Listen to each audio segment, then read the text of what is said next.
अस्सलाम वालेकुम, कैसे हैं सब। उम्मीद है कि सब ठीक होंगे, खुशहाल होंगे। बहुत से लोग तो मुझे पहले से जानते होंगे, लेकिन कुछ जो न्यू है उनको मैं बता दूं कि आज से 2 साल पहले मैंने अपने चैनल का आगाज किया था, लेकिन दरमियान में मैं बहुत डिमोटिवेट हो गई थी। इस वजह से मैंने अपने चैनल का काम छोड़ दिया। लेकिन अब मैं एक नए जज्बे के साथ दोबारा से इस चैनल का आगाज करना चाहती हूँ। उम्मीद है कि आप सब मेरा साथ देंगे। आज मैं बहुत ही मज़ेदार सी मैंगो डिज़र्ट की रेसिपी आपके लिए लाई हूँ।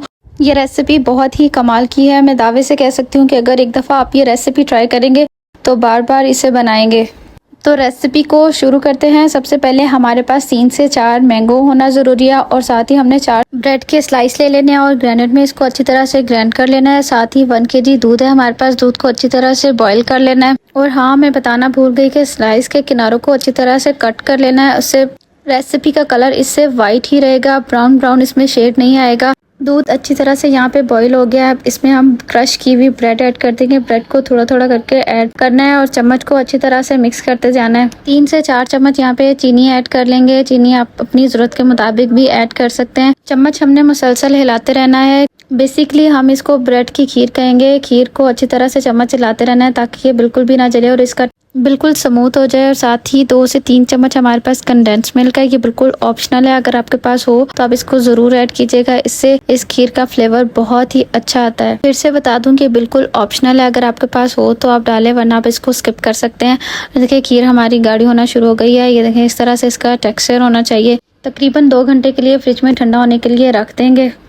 टाइम को बगैर वेस्ट किए तब तक हम दूसरा काम कर लेते हैं। यहाँ पे 4 अदद मैंने फ्रेश मैंगो लिए हैं, उनको अच्छी तरह से छील लिया। इनमें से एक मैंगो के इस तरह से कटिंग करके हम क्यूब्स बना लेंगे, छोटे छोटे। ये क्यूब्स हम अपनी डिश की डेकोरेशन के लिए इस्तेमाल करेंगे। याद रखें, कोई भी डिज़र्ट हो उसकी खूबसूरती बहुत ही मैटर करती है, इसलिए हम अच्छी तरह से इस डिज़र्ट को सजाएंगे। बाकी मैंगोज को हम इस तरह से कट करके मशीन में ग्राइंड कर लेंगे और स्मूथ सा इसका टेक्सचर बना लेंगे। इसमें पानी और दूध वगैरह कोई चीज़ भी ऐड नहीं करनी। बिल्कुल ये हमने प्लेन मैंगोज को अच्छी तरह से ग्राइंड किया, इजीली ये हो जाएंगे। ये देखें, हमारा क्रीमी सा टेक्सचर जो है वो बन चुका है। साथ ही हम अपनी खीर चेक कर लेंगे। ये देखें, खीर ठंडी हो चुकी है और ये देखें इसका टेक्सचर भी बहुत ही मज़े का हो गया। ये मज़ीद गाढ़ी हो गई है।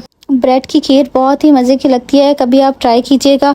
ये बहुत ही लजीज लगती है, चावलों की खीर से भी ज़्यादा इसका अच्छा टेस्ट है। मैंगो की जो प्यूरी है इसको चम्मच की मदद से अच्छी तरह से मिक्स कर लेंगे।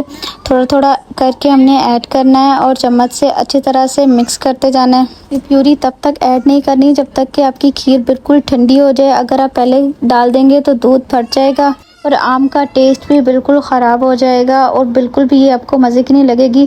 इसलिए ये टिप याद रखिएगा कि जब भी मैंगो डिज़र्ट बनाएं तो खीर अच्छी तरह से ठंडी कर लें, उसके बाद ही हम इसमें मैंगो की प्यूरी ऐड करेंगे। बहुत ही आसान और मज़ेदार सा मैंगो डिज़र्ट हमारा तैयार हो गया। ये देखें, अब इसको डिश आउट कर लेंगे। बहुत ही आसान रेसिपी है और बच्चे बड़ों सबकी ये फेवरेट होने वाली है। देखें, इसको हम अच्छी तरह से डेकोरेट कर लेंगे। रेसिपी पसंद आए तो वीडियो को लाइक और शेयर ज़रूर कीजिएगा और कमेंट करके ज़रूर बताएं मेरी आज की वीडियो आपको कैसी लगी। इस चैनल का दोबारा से आगाज़ करना मेरे लिए बहुत मुश्किल था, लेकिन कुछ कंटेंट क्रिएटर से इंस्पायर होके मैंने दोबारा से ये अपना काम शुरू किया है। मुझे लगता है कि मेहनत और लगन से किया गया कोई भी काम, कोई भी मेहनत आपकी रायगा नहीं होती, कभी ना कभी आपको सिला ज़रूर मिलता है। मैं उम्मीद करती हूँ कि आप लोग मेरे दोबारा से शुरू किए गए सफ़र में मेरा साथ देंगे और मुझे मोटिवेट करेंगे। मैं भी कोशिश करूँगी कि मैं आप लोगों के लिए मज़ीद इस तरह की आसान और मज़ेदार रेसिपीज़ लाती रहूँ। मिलते हैं नई रेसिपी के साथ, तब तक के लिए अल्लाह हाफिज़। अपनी दुआओं में याद रखिएगा।